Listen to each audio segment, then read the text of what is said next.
성도 여러분, 이렇게 만나게 돼서 반갑습니다.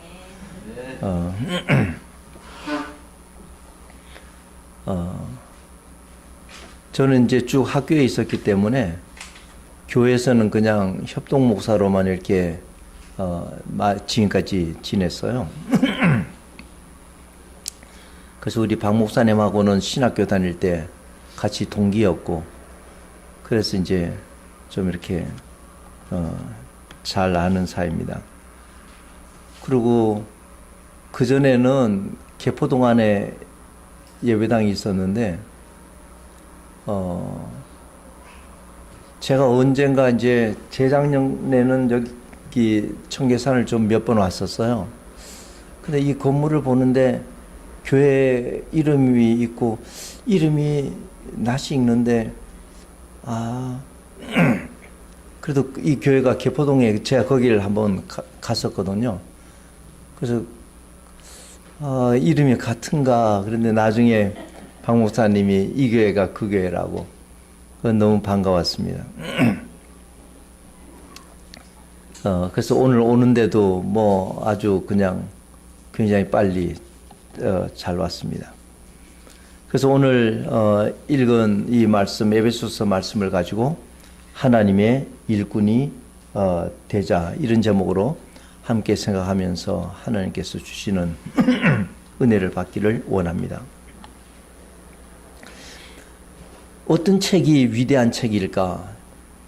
제가 재작년인가 이제 우리나라 한 여류 소설가가 문학에 있어서 노벨상이라고 할 수 있는 그러한 상을 이렇게 받았어요. 그 사람의 그 사람처럼 예를 들어서 세계적인 문학상을 받은 책이 위대한 책일까? 아니면 굉장히 많이 팔린 책이 위대한 책일까? 그런데 그 문학상을 받은 그 소설가가 이런 글을 썼어요. 위대한 책이란 것은 읽는 사람을 변화시키는 책이 위대한 책이다. 근데 우리가 지금 세계 역사를 통해서 볼 때, 또 우리 주위에 있는 많은 간증들을 들어볼 때, 참 변화된 사람들의 마음, 그 말들을 이렇게 들어볼 때, 사람을 가장 확실하게 또 많이 변화시킨 그 책은 바로 성경이라는 것입니다. 특히 사람들이 환난의 때에, 고난의 때에, 시험의 때에 정말 사람을 변화시킬 수 있는 것은 오로지 이 성경 말씀이라는 것입니다. 어떻게 해서 이 성경 말씀이 그렇게 사람들을 변화를 시키는가? 이 성경 말씀에는 우리가 특히 구약에 보면은 그 여러 뛰어난 영웅들에 대한 이야기가 있는데, 이러한 영웅들에 대한 이야기는 우리 성도들로 하여금 우리가 살아갈 때 용감하고 또 인내하게 하는 힘을, 그런 이야기를 통해서 우리에게 주신다는 것입니다. 또 성경에 나오는 지혜서와 예언서는 우리가 원래 타락된 사람으로서 우리의 살아가는 것이 얼마나 위험한 삶인가, 그 위험성을 우리에게 말해주는 것이 성경의 지혜서와 예언서라는 것입니다. 또 성경에 나오는 이 시편은 정말로 우리가 인생을 살아갈 때에 참되고 보람있게 사는 삶이 어떤 삶인가를 보여주는 것이 바로 이 시편이라고 이야기하고 있습니다. 또 예수님의 가르침은, 우리 복음서에 나오는 예수님의 가르침은 성도들로 하여금 주님을 닮는 성품을 갖도록 해주는 것입니다. 바울의 서신들은 어떻게 하면 이 성도들로 하여금, 우리들로 하여금 거룩한 삶을 살 수 있을까, 그렇게 인도해 주는 것이 바로 바울의 서신이라는 것입니다. 이렇게 온 성경들은 우리의 삶이 변화될 수 있도록 우리에게 교훈을 주는 것인데, 특별히 우리가 이 말씀을 읽을 때에 그냥 그 말씀 자체가 아니라 그 말씀을 읽을 때에 또 성령께서 우리 가운데 역사하셔서 우리의 심령이 변화되도록 해 주신다는 것입니다. 그래서 성경 말씀은 이 성령을 통하여서 우리 성도들의 삶에, 우리의 심령에 놀라운 변화를 준다고 이야기를 하고 있습니다. 오늘 본문을 쓴, 에베소서를 쓴 이 사도 바울도 우리가 이미 많이 들어서 아실 것입니다. 이 바울이라는 사람도 원래 처음부터 예수를 믿는 사람이 아니었어요. 도리어 안 믿는 정도가 아니라 예수를 믿는 사람들을 핍박하고 교회를 핍박하는 그러한 사람이었습니다. 그러나 예수 믿는 사람과 교회를 핍박하러 가는 그 길 가운데서 부활하신 주님을 만남으로 말미암아서 거기에 놀라운 변화의 역사가 일어나서 이제는 이방인들에게 복음을 증거하는 그러한 변화된 사람이 된 것입니다. 이 사도 바울이 오늘 에베소서 3장 처음에 보면 자기 자신을 이렇게 소개합니다. 자기를 소개할 때 그리스도 예수의 일을 하는 사람이라 이렇게 이야기를 합니다. 여기 보면 이러므로 그리스도의 예수의 일로, 그리스도 예수의 일을 하는 사람. 참 우리가 살아갈 때 다른 사람에게 이야기할 때 당신은 뭐 하는 사람이요? 그랬을 때 참 내 자신을 어떻게 소개하면 좋겠습니까? 나는 뭐 회사를 다니는 사람이요. 나는 사업을 하는 사람이요. 나는 뭐 학교를 다니는 사람이요. 그것도 물론 귀하죠. 이 땅에 살아가는 날 동안. 그러나 이 사도 바울은 나는 그리스도 예수의 일을 하는 사람이라. 참 얼마나 복된 그런 간증인 것입니까? 그 다음에 나오는 말은 또 그리스도 예수의 일을 하는 사람들 중에서도 너희 에베소 성도들과 같이 이방인을 위하여 사는 사람. 다시 말씀드리면 이방인들을 위하여서 복음을 전파하는 그러한 사람. 참 이 사도 바울이 있었기 때문에 오늘 우리 한국 사람도 이방인 아닙니까? 우리들도 복음을 듣게 된 것입니다. 우리도 2000년 전에 사도 바울이 썼던 그 서신들을 지금도 우리가 읽으면서 우리가 은혜 받고 우리가 주님께 헌신하는 그러한 삶을 사는 것입니다. 또 여기 보니까 이 사도 바울은 자신을 그리스도 예수의 일을 하는 사람, 특별히 이방인들을 위하여 사는 복음을 전하는 사람일 뿐만 아니라 갇힌 자 된 그러한 사람이다. 나는 이 너희 이방인을 위하여서 복음을 전하다가 갇힌 자 된 그러한 사람, 곧 고난의 사도라고 이야기를 하고 있는 것입니다. 이 사도 바울은 복음을 위하여 지금 감옥에 갇힌 사람이 되었지만은 그 감옥에 있는 것을 부끄러워하지 아니하는 그러한 사람이었던 것입니다. 이 사도 바울은 자기 자신을 이러한 하나님의 일꾼이라고 이야기를 하고 있습니다. 오늘 여기 7절 말씀을 보면 제가 다시 한번 읽으면 이렇게 이야기합니다. 이 복음을 위하여 그의 능력이 역사하시는 대로 내게 주신 하나님의 은혜의 선물을 따라 내가 일꾼이 되었노라. 내가 하나님의 일꾼이 되었다고 이야기를 하고 있습니다. 그래서 제가 오늘 이 말씀을 생각하면서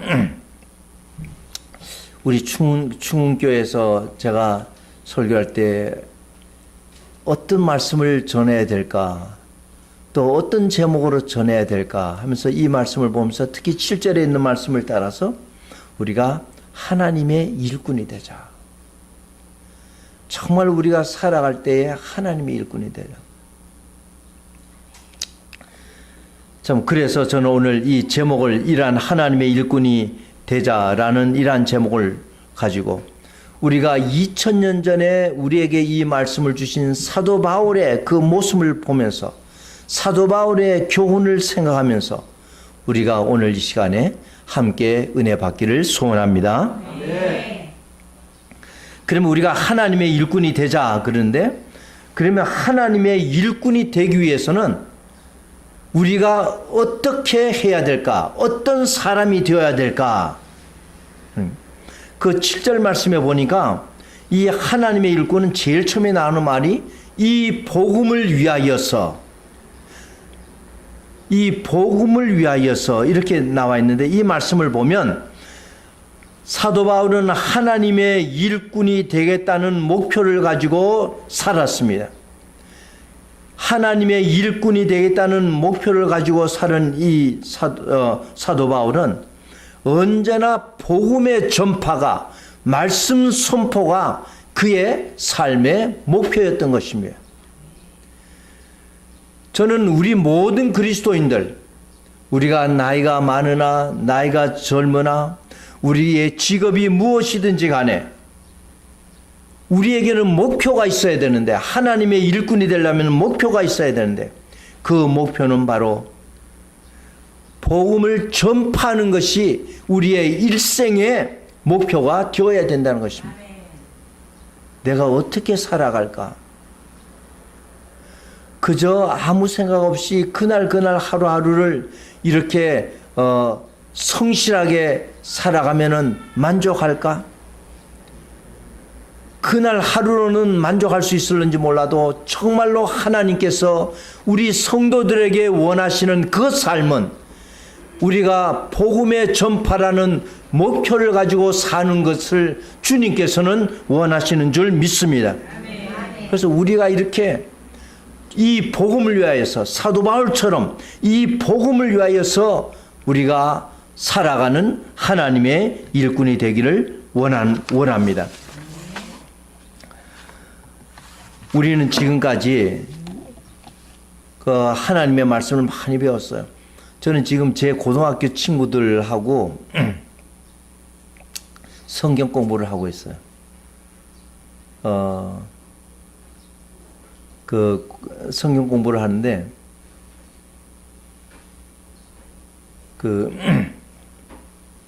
지금 8년째 성경 공부를 하고 있어요. 한 열 몇 명이 모이는데, 모태신앙인은 저하고 해서 3명. 이게 모태신앙인이고, 전부 다 주로 대학 때나 결혼해서 예수를 믿은 그런 친구들이에요. 그래서 그 중에서 결혼해서 예수 믿었는데도 장로들도 나오고 이렇게 했습니다. 우리가 나중에 결혼해서 예수를 믿었다 그래도 지금까지 우리가 상당히 오랜 기간을 우리가 말씀을 듣고 우리가 기도 생활도 하고 또 교회에서 교육도 받고, 그래서 그 모든 걸 통해서 교회에서는 우리 모든 성도들이 사도 바울을 닮은 그런 성도들로 변화가 되도록 늘 교회는 우리를 교육시키고 말씀도 전하고 또 교회에서는 기도도 해주고, 그래서 우리의 성도들의 목표는 뭔가? 정말 사도 바울처럼 주의 복음을 위하여서 일생을 사는 사람,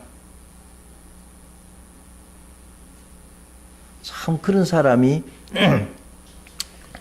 되어야 되지 않을까, 그런 생각이 듭니다. 그런데 우리는 지금, 우리 충교회 성도님들은 지금 내 자신이 어떤 사람이라고 생각을 하고 있습니까? 복음을 전파하는 일보다도 내가 직장을 통해서, 사업을 통해서 돈을 많이 벌어야 되겠다. 어떻게 하면 내가 돈을 많이 벌 수 있을까? 그것이 보통 때 우리의 마음에, 우리 머릿속에 가득하다고 한다면 내 자신을 하나님의 일꾼이라고 할 수가 있을까? 주의 일보다도, 복음보다도 우리가 정말로 돈 버는 일에 더 관심이 많다면 우리는 돈의 일꾼이지 하나님의 일꾼은 될 수가 없는 것입니다. 또 우리 중에 어떤 사람들은 어떻게 하면 우리 자식들을 공부를 잘 시키고 또 우리 자식들 좋은 직장에 가고 우리 자식들 결혼 잘 시키고 또 잘 살게 할까? 저도 물론 아버지로서 우리 아이가 좋은 직장을 가지고 좋은 배우자를, 저희 애는 아직 결혼을 안 했기 때문에 좋은 배우자를 만나고, 저도 요즘 매일같이 기도를 합니다. 그런데 우리가 자녀들을 뒷바라지 하는데 어떻게 하면 더 잘할 수가 있을까? 거기에 대한 관심이 복음을 전파하는 것보다도 더 관심이 많다면 과연 나를 하나님의 목사라고 해도 하나님의 일꾼이라고 할 수가 있을까? 그런 사람은 하나님의 일꾼이라기보다는 자식의 일꾼이 되는 것이 아닌가?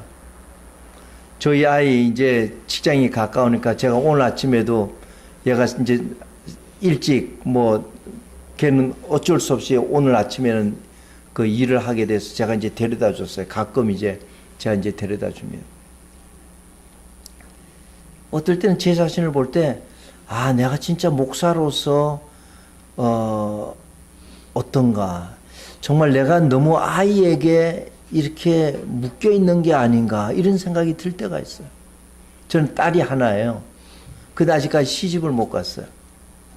그래서 이제 제가 굉장히 이제 신경이 쓰이는데, 어떨 땐 내가 말만 목사지, 이게 정말 하나님의 일꾼인가, 자식의 일꾼인가, 그런 생각이 이제 들 때가 있습니다. 우리가 주의 일을 하고 그리스도인이지만은 우리가 이 땅에 사는 동안에는 돈도 필요하고 자식도 필요한 것은 사실입니다.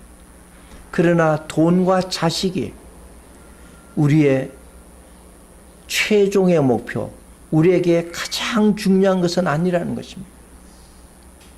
우리에게 가장 중요한 것은 하나님의 일꾼이 되는 것이요. 하나님의 일꾼이 되기 위해서는 하나님께서 우리에게 주신 그 복음을 위하여 사는 것이, 그것이 바로 하나님의 일꾼이 되는 그 길이라고 이야기할 수가 있습니다. 우리가 하나님의 일꾼이 되자 이러는데, 일꾼이라는 것은 무엇입니까? 일꾼은 주인을 위해서 일하는 사람입니다. 자기를 위해서 일하는 사람이 아닌 것이에요. 하나님의 일꾼이 되자 하는 것은 우리가 살아가는 날 동안 하나님을 위하여서 일하는 사람이 되자는 그러한 것입니다. 정말 내가 지금까지 하나님의 일꾼으로 살아왔는가를 우리가 한번 생각해 보시기 원합니다. 하나님의 일꾼이 된다는 것은 조금 다른 말로 한다면 하나님의 유익을 위해서 살아가는 것. 사람의 유익을 위해서 사는 것은 사람의 일꾼이요. 예를 들어서 삼성에서 일을 한다 그러면 월급은 받지만은 그 사람은 삼성의 일꾼이지 하나님의 일꾼은 아닌 것이에요.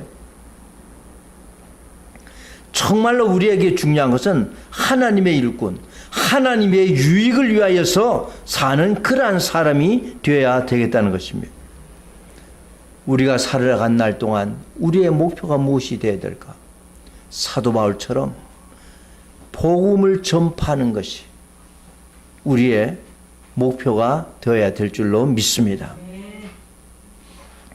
우리 교회는 조금 이제 약하니까 더 전도에 힘쓰고 더 사실 기도에 힘쓰고, 우리가 기도에 힘쓰면 분명히 하나님께서 우리에게 응답하실 줄로 믿습니다.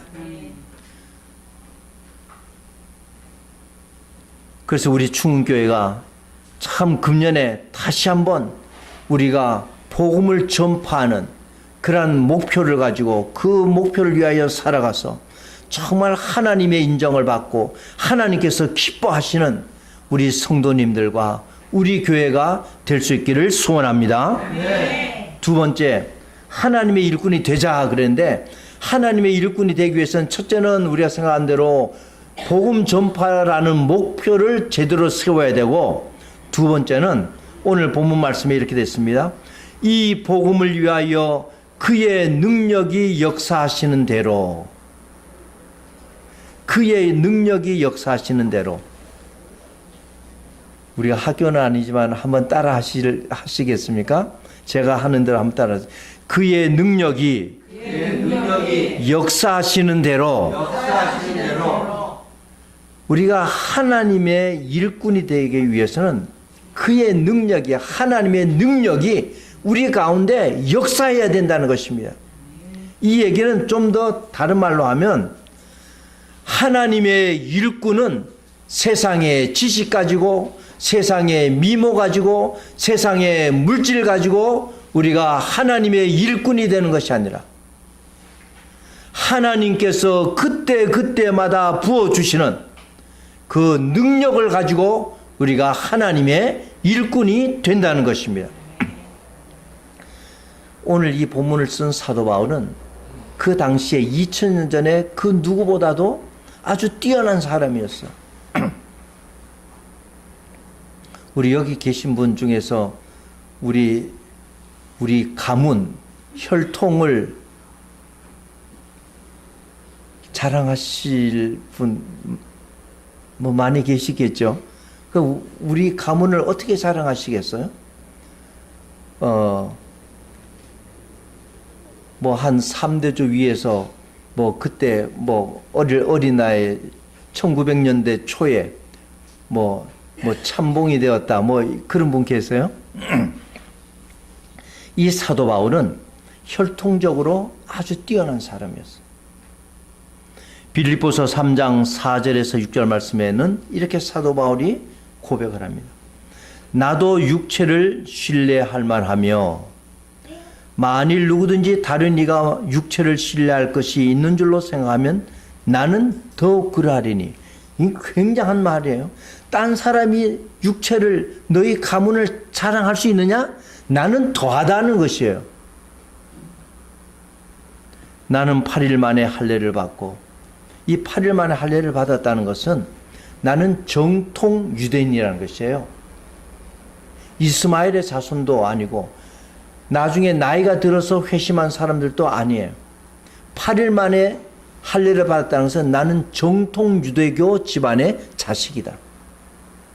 그 중에서도 이스라엘의 족속이요, 에서의 족속이 아니라 이스라엘의 족속이요, 야곱의 족속이요, 그 중에서도 야곱이 가장 사랑했던 베냐민의 족속이요, 또 히브리인 중에서도 히브리인, 그 보통 그냥 히브리만이 아니라 나는 히브리인 중에서도 나의 삶과 나의 교육, 이 모든 것이 히브리에게 딱 맞는 것. 율법으로는 바리새인이라는 것은 나는 율법 말씀을 그대로 지키는 사람이에요. 1.1획도 어김없이 그대로 지키는 사람. 나는 이렇기 때문에 혈통적으로 따질 때 누가 유대인이냐? 누가 베냐민 지파냐? 누가 뭐 율법을 사랑하느냐? 나는 그 사람들보다도 더 혈통적으로 따지면은 나는 뛰어난 사람이다. 나중에 사도행전 22장 3절 말씀에도 봐도 자기는 가말리엘의 문화에서 교육받았다고 하는데 그 당시는 최고의 그 선생 중에 한 사람, 3명 중에 한 사람이 이 가말리엘이었어요. 그래서 가말리엘 문화에서 율법을 배웠다는 것은 당대의 최고의 그러한 학문을 공부한 사람입니다.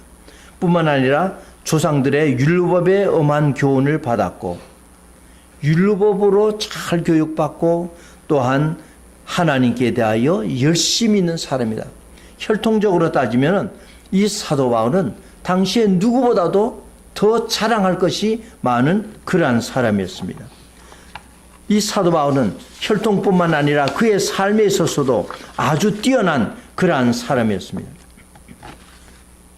그런데 이 사도 바울이 되고 바울이 하나님의 일꾼이 된 것은 그의 혈통이나 그의 가문이나 그의 학문이나 그의 신분이 그를 하나님의 일꾼으로 만든 것이 아니라 바울이 정말로 하나님의 일꾼이 되게 만들어준 것은 하나님의 능력이 그에게 임했기 때문이라고 이야기를 하고 있습니다. 사도 바울은 원래 아까 말씀드린 대로 예수 믿는 사람을 핍박하는 사람이었습니다. 교회를 핍박하는 사람이었습니다. 그러나 이 부활의 주님을 통하여서 그는 변화를 받고 이제는 복음 전파를 사명으로 삼고 특별히 이방인들을 위하여서 많은 수고를 한 사람이었습니다. 고린도 후서 11장인가요? 거기에 가보면은 이 사도 바울이 복음을 전파하면서 내가 강의 위험과 강도의 위험과 구렬의 위험과 바다의 위험과 물의 위험과 강도의 위험과 이 많은 그런 것이 있었어요. 근데 제가 한 10여 년 전에 터키를 한번 여행을 하는데 쭉 거기 뭐 버스로 가는데 이 길을 가는데 몇 시간을 그냥 100km로 몇 시간을 쭉 그냥 가는 거예요. 근데 산이 굉장히 큰데 우리나라 산처럼 뾰족한 게 아니라 좀 이렇게 이런 산인데 얼마나 큰지 계속 지나가도 계속 산이 옆에 있는 거예요. 근데 아무것도 없어요. 그때 제가 버스를 타고 지나가면서 2000년 전에 사도 바울이 이 길을 혼자서 걸어 다니면서 복음을 전파했구나. 복음 전파하러 이 길을 가야 되겠구나. 나는 지금 버스를 타고 100km로 다녀도 너무 아무것도 없으니까 두려운데 그걸 혼자서 걸어갈 때 얼마나 두려웠을까. 지금 또 2000년 후니까 그래도 많이 개발이 됐을 텐데 지금이 이 모양인데 2000년 전에는 어떠했을까. 제가 마음이 이렇게 그 생각을 하게 되니까 마음이 얼마나 아팠는지. 야, 사도 바울이 이렇게 우리를 위해서, 우리 이방인을 위해서 이렇게 헌신하는 사람이었구나. 그 생각이 들었습니다. 어떻게 해서 사도 바울이 그 위험한 것을 다 지나면서 복음을 전파할 수가 있었을까? 사도 바울 자신의 힘이 아니라 하나님께서 위로부터 내려주시는 하나님의 힘과 능력이 바울로 하여금 하나님의 일꾼이 되게 만들어 주신 줄로 믿습니다. 빌립보서 4장 13절 말씀에 보면 이런 말씀이 있어요. 내게 능력 주시는 자 안에서 내가 모든 것을 할 수 있느니라. 사실 이 말씀은 저희가 대학 다닐 때 굉장히 많이 외웠어요. 성경 구절을 많이 외웠는데 그때만 해도 지금은 성경 구절 카드가 있지만은 그때는 우리가 다 종이를 이렇게 잘라가지고 거기다 성경 구절을 썼어요. 그 중에 한 말씀이 바로 이 빌립보서 4장 10절 내게 능력 주시는 자 안에서 내가 모든 것을 할 수 있느니라. 사도 바울이 하나님의 일꾼의 사역을 감당할 수 있었던 것은 그의 지식도 아니요 그의 혈통도 아니요 그의 물질도 아니고 하나님께서 이 사도 바울에게 능력을 주셨기 때문에 바울이 하나님의 일을 감당할 수가 있었던 것입니다. 사랑하는 우리 성도 여러분, 우리가 정말로 하나님의 일을 하기 위해서는 인간의 내 개인의 헌신, 나의 재능, 그거 가지고는 며칠 일할 수가 없어요.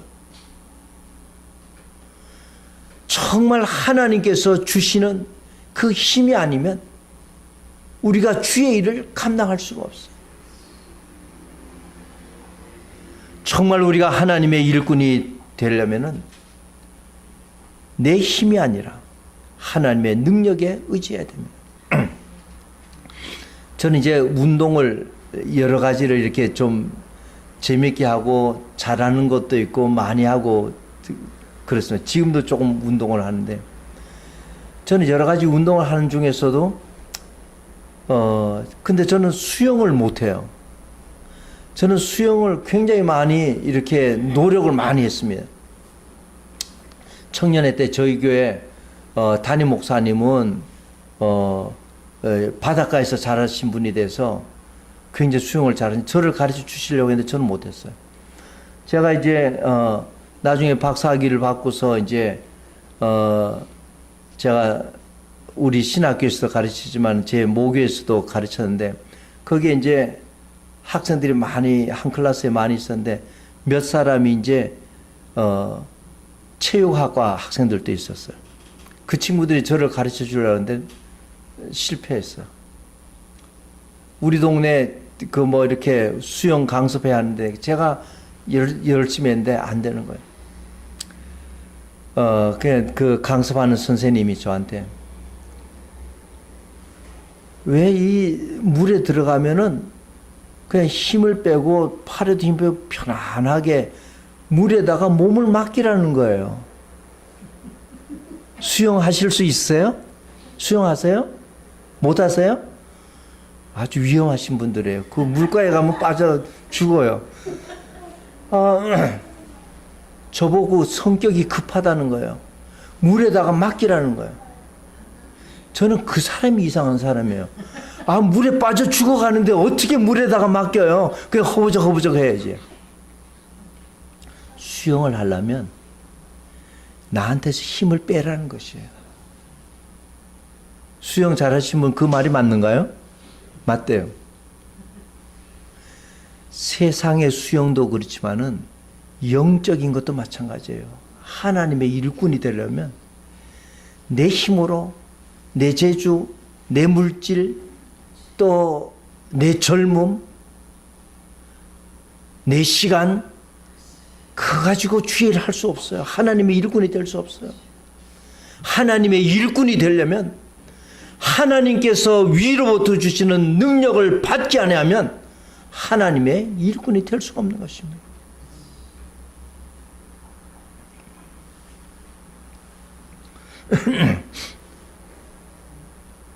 우리가 하나님의 그 능력을 의지하게 되면 하나님께서는 우리의 모든 연약한 분을 감싸 주시는 거예요. 사도 바울이 이렇게 복음을 전파하는 사람이었지만은 육체의 병이 있었습니다.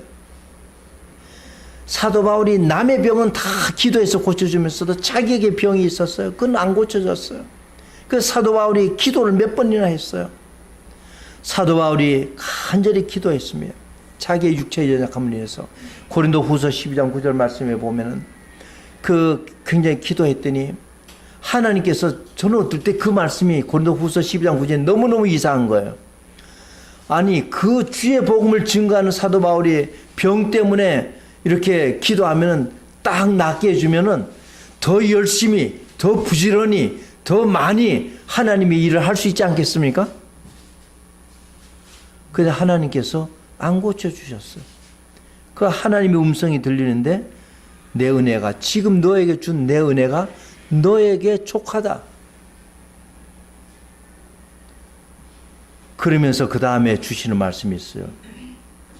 이는 내 능력이, 하나님의 능력이, 우리 성경에 보면 그냥 약한 데서인데 이것은 좀 더 정확하게 말하면 너희의 연약한 데서, 나의 능력은 너희의 연약한 데서 온전해짐이라. 어떨 때 우리의 연약함, 이것이 육체의 연약함일 수 있습니다. 믿음의 연약함일 수 있습니다. 이것은 어떨 때는 자식의 문제가 될 수가 있습니다. 사업의 문제가 될 수가 있습니다. 직장의 문제가 될 수가 있습니다. 예수 믿는다고 해서 그것이 다 늘 잘 되는 것이 아니에요. 어떨 때는 그것이 약한다는 것은 거기에 어려움이 있다는 거예요.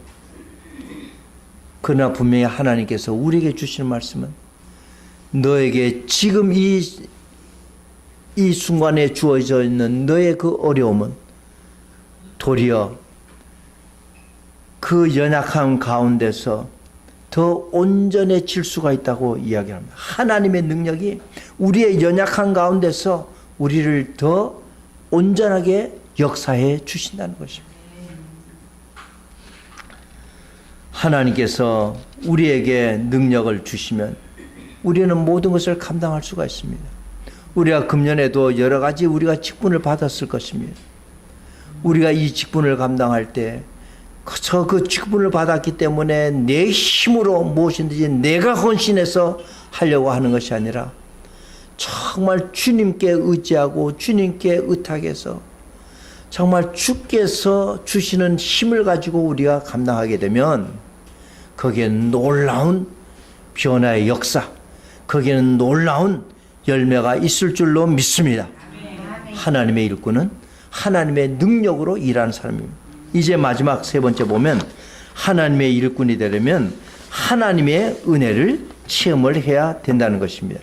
7절 마지막에 보니까 이 복음을 위하여 그의 능력이 역사하시는 대로 내게 주신 하나님의 은혜의 선물을 따라 내가 일꾼이 되었노라. 내게 주신 하나님의 선물을 따라, 그 하나님의 그 은혜의 선물이 있어야지 우리가 하나님의 일꾼이 될 수가 있다는 것입니다.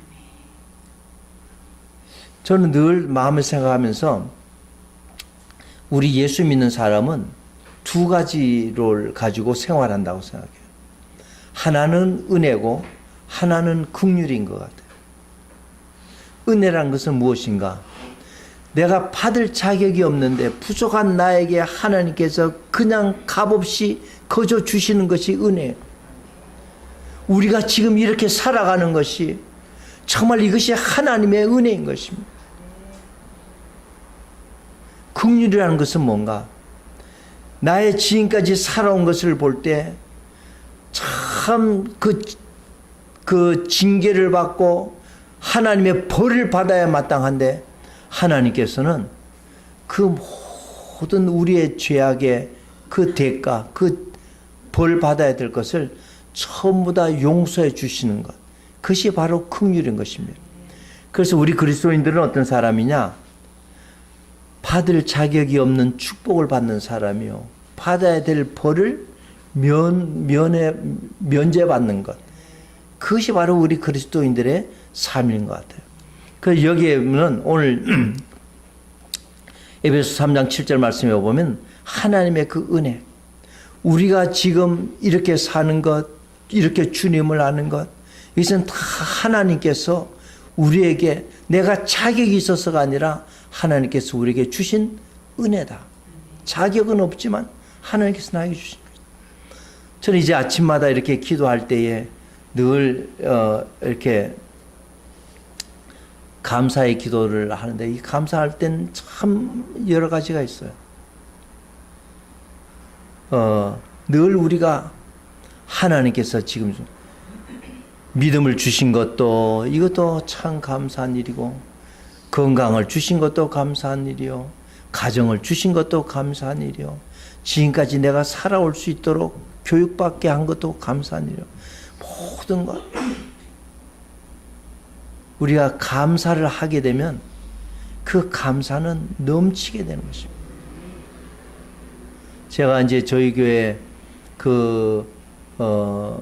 저보다 한 2, 3년 위에 사람인데, 이분은 그동안 장사하느라고 돈 버느라고 열심히 다가 작년 11월 달에 이제 장사를 이제 접고, 이제 저하고 이제 좀 교제를 갖게 됐어요. 제가 이렇게 볼 때 하루하루 달라지는 게 보이는 거예요. 이분은 아버지가 장로님, 어머니가 권사님, 할머니가 전도사님이었지만 이분은 그저 이름만 집사지 그저 아무것도 할 줄 몰라요. 교회도 모르고 세상도 모르고, 처음에 둘이서 커피집을 한번 갔는데 커피 주문을 할 줄 모르는 거예요.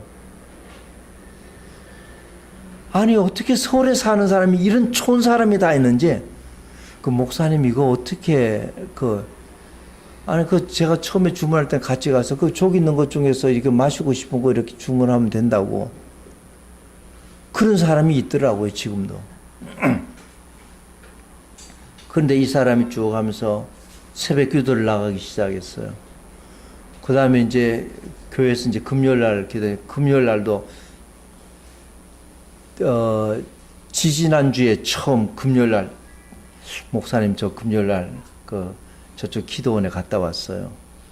그런데 이렇게 변화되는데 이 사람이 눈에 보이는 거야. 이 사람이 변화되는 게. 역시 부모가 기도를 해줘서 이 사람이 그 은혜를 받는구나. 이렇게 갑자기 변화해. 그 누님도 저희 교회 권사님이신데 그 누님이 저를 보면 너무너무 반가워하시는 거예요. 자기 동생이 너무너무 놀랍게 변화되는 거예요. 사실 그 밑에 남자 동생이 연달아 둘도 목사되는데, 사실 그 바로 밑에 있는 동생이 목사된 것은 제가 또 많이 인도를 해서 목사되도록 했어요. 근데 이것은 이렇게 우리가 하나님의 일꾼이 되고 주의 일을 하는 것은 내 계획에 따라 되는 것이 아니라 정말 하나님의 이게 은혜구나. 근데 여기 본문에 보니까 은혜라고 하지 않고 은혜의 선물을 따라 내가 하나님의 일꾼이 되었다, 이렇게 이야기를 하고 있습니다. 모세가 하나님의 은혜에 따라 하나님의 일꾼이 되었고, 사도 바울도 그래야 했고, 우리의 믿음의 선배들도 하나님의 은혜에 따라서 하나님의 일꾼이 된 줄로 믿습니다. 오늘 우리 중흥교회 성도들도 마찬가지입니다. 하나님의 은혜를 체험한 사람만이 하나님의 일꾼이 될 수가 있다는 것입니다. 어떻게 하면 우리가 하나님의 은혜를 체험할 수가 있을까? 우리가 하나님의 은혜를 체험할 수 있는 것은 하나님의 말씀을 통하여서 은혜를 체험할 수가 있고 기도를 통하여서 우리가 은혜를 체험할 수가 있습니다. 그래서 하나님의 일꾼이 되기 위해서는 하나님의 말씀을 가까이 하고 하나님의 말씀을 묵상하고 하나님께 기도하기를 게을리해서는 안 된다는 것입니다. 저는 우리 중흥교회 성도님들이 정말 매일매일의 생활이 정말 크게 변화되기를 원합니다. 우리 주님께서 우리에게 앞으로 여생을 얼마나 주실는지는 모르지만은 정말 우리가 정말 앞으로 살아간 날 동안 정말 하나님의 그 일을 위해서 살아가는 그런 우리 성도들이 되었으면 좋겠습니다. 고린도후서 15장 10절에서 평생을 하나님의 일꾼으로 살은 이 사도 바울이 이렇게 고백합니다. 내게 주신 하나님의 은혜가 헛되지 아니하여 내가 모든 사도보다 더 많이 수고하였으나 내가 한 것이 아니요 오직 나와 함께 하신 하나님의 은혜로라. 저는 이것이 우리의 마지막에 그 신앙의 간증이 됐으면 좋겠어요. 우리가 평생을 잘 달려간 다음에 제일 끝에 내가 많이 수고했지만은 이 내가 수고한 것은 내가 한 것이 아니요 오직 하나님께서 나와 함께 하신 은혜로라. 저는 우리 중교회와 우리 모든 성도님들이 정말 앞으로 달려가는 날 동안 하나님의 일꾼이 되어서 하나님의 일꾼으로서 정말 하나님의 일을 잘 감당하고 마지막에는 이것이 다 하나님의 은혜였다는 고백을 할 수 있는 우리 모든 성도님들 되시기를 소원합니다. 아멘. 기도하겠습니다. 하나님 아버지, 오늘 이 사도 바울의 말씀을 통하여서